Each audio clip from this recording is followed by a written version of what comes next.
আবাসে ঘর পাইয়ে দেওয়ার নামে টাকা আত্মসাতের অভিযোগ। আমতায় পঞ্চায়েতের প্রধানের বাড়িতে বিক্ষোভ দেখালেন গ্রামবাসীরা।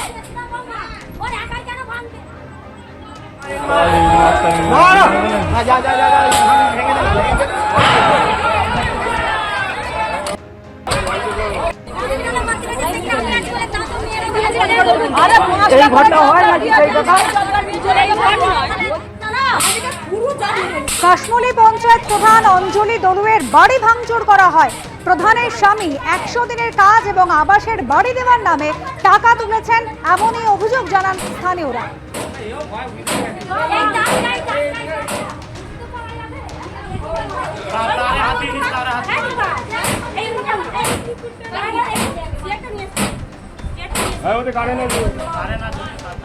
আমাদের অভিযোগ, আমাদের জব কার্ডের যে বই ফই নিয়ে রেখে দিয়েছে, সেই জন্য আমরা আজকে এখানে এসেছি। আর আমাদের জব কার্ডের বই করে দেবে বলে 500 করে টাকা নিয়েছে, একবার 200 করে টাকা নিয়েছে। আবার ঘর পেয়েছু বলেছে যে ঘর বেরিয়েছে, আপনাদের আবাস যোজনা ঘর বেরিয়েছে, ওর জন্যে 15,000 করে টাকা আমার দিকে দিতে হবে। সেই সব টাকা আমাদের সব ফেরত চাই।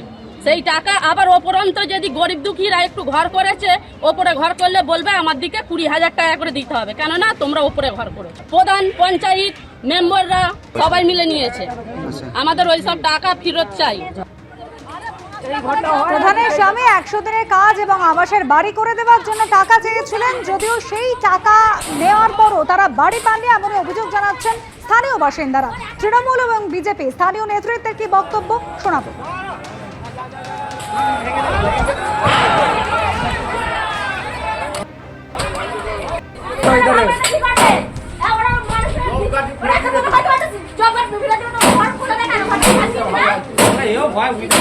দাবি জনসাধারণের যে যাবতীয় দীর্ঘদিন জব কার্ড নিয়ে মহিলাদের রেখে দিয়েছিল, সেই জব কার্ড নিয়ে দুর্নীতি করেছে, প্রচুর টাকা দুর্নীতি আছে। এবং আবাস যোজনা যে টাকা এক একজনকে ঘর দেবার নাম করে যে ঘর টাকা নিয়েছে, সেই টাকা অবিলম্বে আমাদের ফেরত চাই।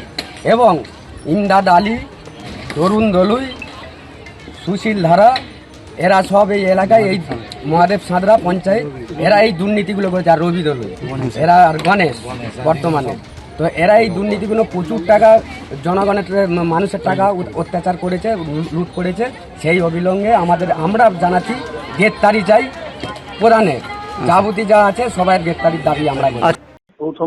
প্রথমত বলি, 100 দিনের কাজের টাকা দীর্ঘকাল আমরা পাইনি, পরে রাজ্য সরকার ব্যবস্থা করে। এই সমস্ত প্রকল্পের যে এগুলো সবই তাদের অ্যাকাউন্টে যাওয়ার কথা, আবাস যোজনাই হোক আর 100 দিনের টাকা। তথাপি যখন প্রশ্ন উঠছে, এর তদন্ত হওয়া উচিত। এখন ব্যাপারটা হচ্ছে, এই সময়ে এক্সিকিউটিভ অফিসার হচ্ছে ব্লক ডেভেলপমেন্ট অফিসার, তার মাধ্যমে এইগুলো সমস্ত হয়েছে। এটা তদন্ত, যদি এরকম অভিযোগ থাকে, আর যে কেউ যদি অন্যায় কোনো করে থাকে তার বিরুদ্ধে যা যা ব্যবস্থা নেওয়া হবে। এগুলো তো সরকারি ব্যাপার, এই লিখিত অভিযোগ হওয়া উচিত। আর এরা আগে কেন বলেনি? আমরা তো রয়েছি, আগে এই অভিযোগগুলো কোনোদিন শুনিনি। এই তো মারাত্মক অভিযোগ। আদিবাসী উন্নয়নের তহবিলের টাকা নয়-ছয় করা হয়েছে বলে অভিযোগ তুলে সরাসরি প্রাক্তন মুখ্যমন্ত্রীকে নিশানা করলেন আদিবাসী উন্নয়ন মন্ত্রী। তিনি বলছেন, আদিবাসী উন্নয়নের তহবিলের যে টাকা, সেই টাকায় সবুজ সাথীর সাইকেল বিলি করা হয়েছে। আর কি বললেন ক্ষুদিরাম টুডু, দেখুন। তৃণমূলের এটা তো একটা আমরা সেই অঙ্ক কষি না, হাতের এক। তৃণমূলের একটা হাতের এক ছিল তো মাইনরিটি দপ্তরটা, এবং সেই জন্যে প্রাক্তন অনারেবল সিএম ট্রাইবেল ডিপার্টমেন্ট এবং মাইনরিটি ডিপার্টমেন্ট তিনি নিজের কাছে রেখেছিলেন। ভাবতে অবাক লাগে, আজকে ট্রাইবেল ডেভেলপমেন্ট কর্পোরেশনের যেটা উন্নয়নের যে টাকা, সেই টাকা দিয়ে তিনি সবুজ সাথী সাইকেল পশ্চিমবাংলায় বিতরণ করেন। আনফর্চুনেটলি এটা আমি আধিকারিককে অর্ডার দিয়েছি, এগুলো তদন্ত করুন। কেন একটা আদিবাসী উন্নয়নের টাকা একটা সর্বসাধারণ সেখানে ভোগ করবে এবং ছাত্রদেরকে সাইকেল কিনে দেওয়া হবে?